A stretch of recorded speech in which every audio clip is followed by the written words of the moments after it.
Power star पवन कुमार ने बचा दी टुनटुन यादव की जान।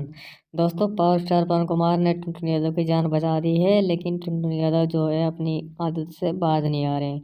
पूरी खबर की पूरी जानकारी देंगे। उससे पहले अगर चैनल पर नए हैं तो वीडियो को लाइक कर दीजिए, चैनल को सब्सक्राइब कर लीजिए।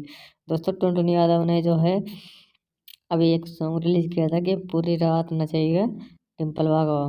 तो उसके बारे में जो है एक सिंगर ने, दूसरा सिंगर है जो मेजबानी यादव, उन्होंने कमेंट कर दिया है कि अगर तुम्हारी बहन के बारे में ये गाना बने तो क्या तुम ऐसे ही गाओगे। दोस्तों, इस खबर को लेकर भोजपुरी में हंगामा मच गया था और टुनटुन यादव पर जो है बहुत ही मारपीट का केस भी लग गया था। दोस्तों, पावर स्टार पवन कुमार ने बीच में आकर दोनों के मामले को शांत कराया है और पावर स्टार पवन कुमार को जैसे दोनों सिंगर थोड़ा शांत पड़ गए, क्योंकि पावर स्टार टॉप पर हैं।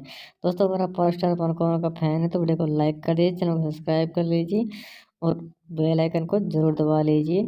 टुनटुन यादव के बारे में आपका क्या कहना है, कमेंट करके हमें जरूर बताइए।